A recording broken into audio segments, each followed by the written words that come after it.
Well, I did have a chance to talk to Warren Buffett, but I said I could talk to Warren Buffett another time, and I'd rather come and talk to you.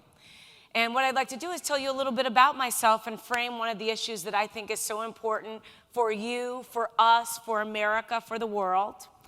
And as was mentioned, I run an investment firm. It's literally right across the street in the Aon Center. We're on the 29th floor, called Ariel Investments, and we invest $6 billion for a lot of people and organizations. I also work on television talking about money. You could say money is my specialty. I'm on a bunch of boards, including DreamWorks Animation, which is kind of cool because we go to board meetings and watch movies, which is fun. And this year, I'm actually getting married, too. So I've got a lot of stuff going on. I know, it's been a great time. And you might hear all that and think like, well, you know, I've always had it together and everything's perfect and this, that, and the other. And I have to tell you, I definitely didn't start off that way. And it's still not that way. When I was growing up, I am the youngest of 6 kids in my family. And in my family, I'm really young. So my oldest sister is 25 years older than me, and we have the same mother. So it's a big gap.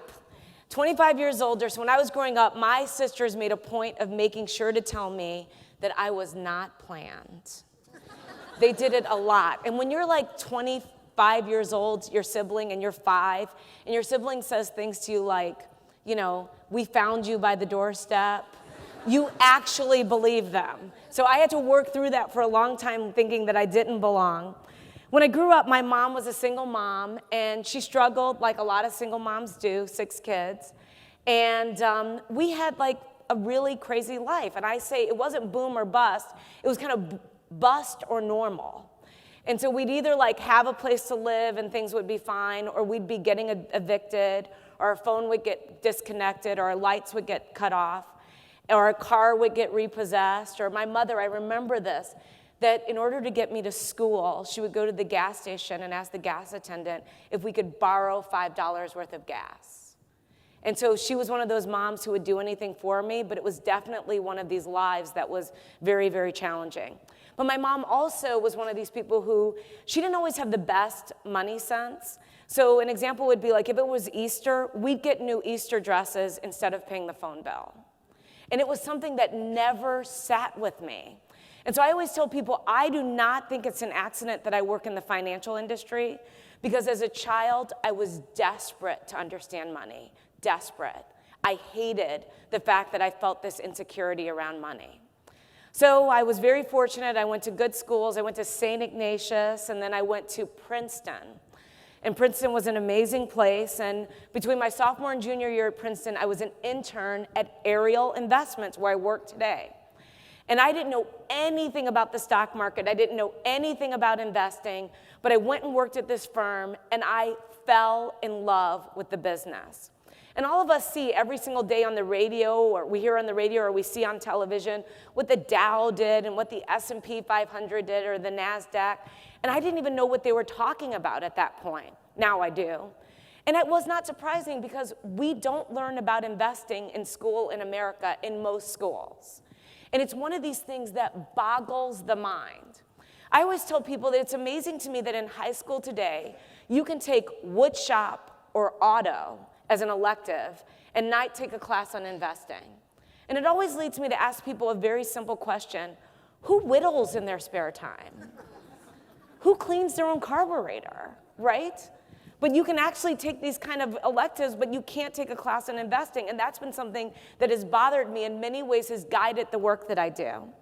So after graduating from Princeton, I came to work at Ariel.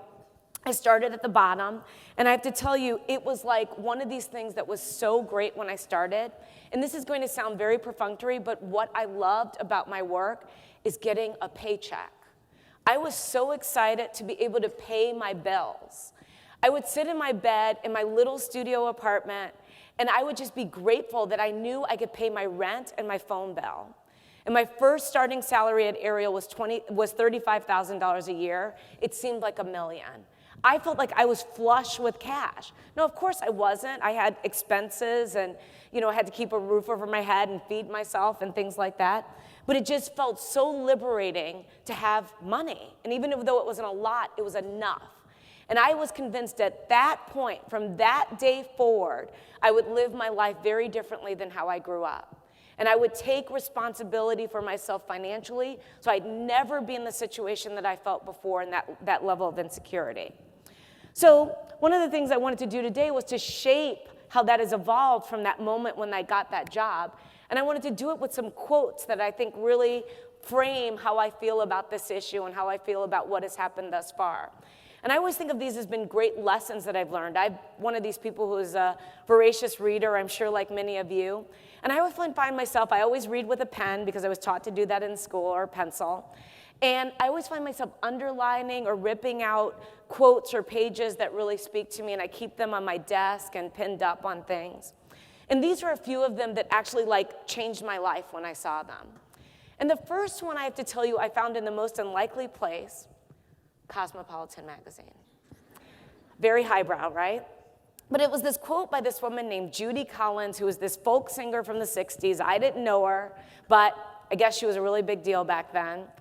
And Judy Collins said something that just spoke to me. She said, "As women, we are raised to have rescue fantasies. And I'm here to tell you, no one is coming. No one is coming." Now, this is actually easy to think about when you think about growing up as a girl. We have a situation where we read fairy tales. All of us have read fairy tales, boys and girls. But in the fairy tale, the girl always gets rescued. I mean, Cinderella got rescued, Rapunzel got rescued, Snow White got rescued. Shrek even rescued Fiona. And so we get hardwired to believe someone will come and take care of us. And I read that quote, and it wasn't even just about being a girl or a woman. I read that quote and I said to myself, what if from this day forward, I led my life as if no one were ever coming? That if I'm all I've got, what kind of decisions would I make and how would I do things differently? And it was a life-changing question. And I decided if no one is coming, you are going to take ultimate responsibility for yourself. If no government is going to rescue, or no parent is going to rescue, or no man or woman is going to rescue, then what decisions will you make to really be in charge of your life? And I said again, that's what I knew financially. I would make sure I was saving and I was investing and I was able at all times to support myself no matter what. No, I came to this naturally because my mom was very independent in some ways. You know, she was the single mom, but she always worked, and she always taught me that anything was possible. And she very much was about making sure you could stand on your own 2 feet. And she always, she was very clear about the fact that, people will come and go. In my business, we have disclaimers when we show performance of investments. And I think about it a lot when it comes to relationships. In our hedge, which we have the copy on our performance, it says past performance is no guarantee of future results. When you think about that in terms of people that you might date, you think about it in terms of all the things that are going on, that led me again to have this strong belief about taking control. Now, the second quote that I read was one that I really liked for a reason that became clearer to me later. It was a quote by Neil Simon, and he said, "If no one ever took risks, Michelangelo would have painted the Sistine floor." Now, I didn't really understand it until I went to Italy, and I went to the Sistine Chapel, and they explained to me how frescoes are made, which is what the Sistine Chapel is. Frescoes are, you look up the Sistine Chapel, it's many stories up, and they tell you the story that when the Pope went to Michelangelo and he asked him to paint the Sistine Chapel, he originally said no.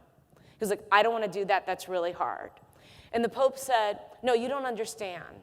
Michelangelo being a good Catholic, he said, "If you say no to me, you're going to burn in hell."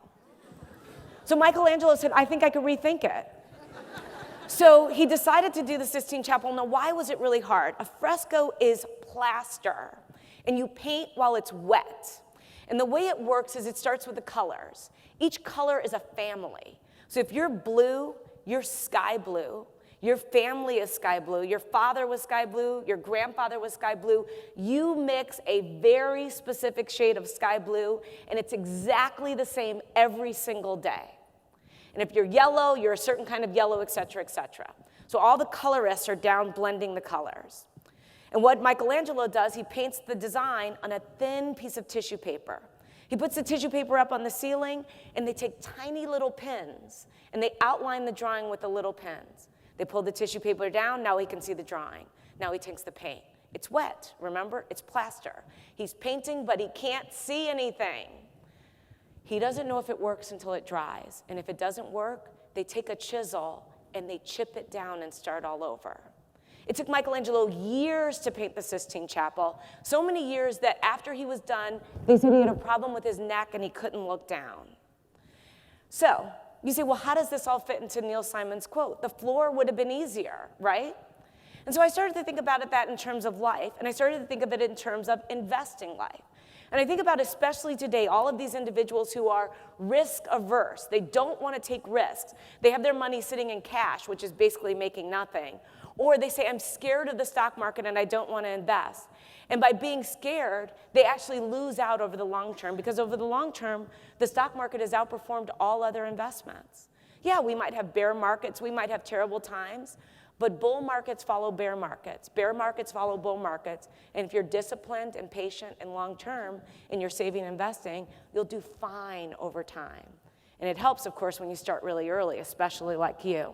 So that's why in taking risks, if no one ever took risks, you'd paint the floor. Well, the same is somewhat true in investing. If you don't take risks, you actually find yourself not really getting very far. The third quote is something I read by Winston Churchill. He said it during war. He said, if you're going through hell, keep going. I read that and I was like, he is so right. How many times have you been in hell? Things have been so bad, and all you say to yourself is, I've got to keep going. I've got to keep going through this. I remember when I was a child. There were times we literally would have all of our stuff in a car, and I'd be sitting there thinking to myself, I just can't wait until I'm big. I can't wait until I can take care of myself. I can't wait until I can be, the one making sure that I'm okay. Not because my mother didn't try very hard and do everything within her power, but I just felt that if I were in control, I was going to be able to do it differently. And that's the thing about when you're in hell, you have to talk yourself through how to get out of it. Because the one thing about life, we all have our moments in hell. And the one thing I've learned, hell is not real estate that I like to occupy for very long. I only like to stay there for short periods of time. I don't want to spend extended times in hell. And you all know what I mean. We all have our version of it. It could be a bad relationship. It could be a bad test. It could be something. But there are times when we are going to suffer. It's just life. Now, suffering for me occurred, again, related to the stock market in the crash of 2008. It was horrific. I watched my entire life and all the work that I do just fall apart. I watched the stock market just bleed red ink every single day, and all of this money that we had made for clients just go away. And it was extraordinarily challenging and in many ways really tested my mettle. But I learned that you keep going. And we kept going, and we recovered, and we did better the next year and better the year after, and things are much better. Because again, we know that tough times don't last, tough people do. So if you're tough and you can get through it, if you can keep going, you'll make it. And that's true of investing, it's just true of life. The last quote I learned was from Teddy Roosevelt, great president. Teddy Roosevelt said, do what you can, where you are, with what you've got.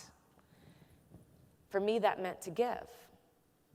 And giving is as much as a part of making money. It's as important to me. So I love the fact that I can help people make money so they can give it away. That's something to me that is really, really neat. And I think that we are all in the position to give in whatever way we choose to do. It might not be money, it could be time, it could be mentorship, it could be insight, it could be being a great friend, sister, brother, husband, wife, whatever it might be, friend at work. But doing what you can where you are with what you got was the part that spoke to me, because I find a lot of people tell you why they're not doing something. When they have more money, they'll do it. When they have more time, they'll do it. When this, when that. What is wrong with now? We have a saying at Ariel that we've admired the problem long enough. It's time to do something about it.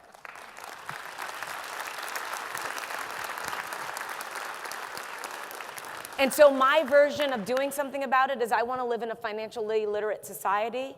And so what we've done is we started a school. Our school has a saving investment curriculum. We give every first grade class $20,000 real dollars to invest. And the money follows them through their grade school career. And we want to make them understand money like I was desperate to understand it as a child. And we're doing it in real life, 15 years in, 550 kids. So, where does that leave me?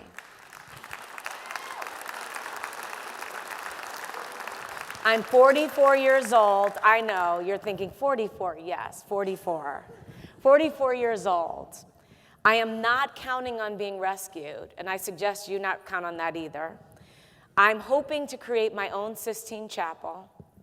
When I'm in hell, I keep going, and I am idealistic enough to believe that I can make the world a better place, and I know you can too. Thank you.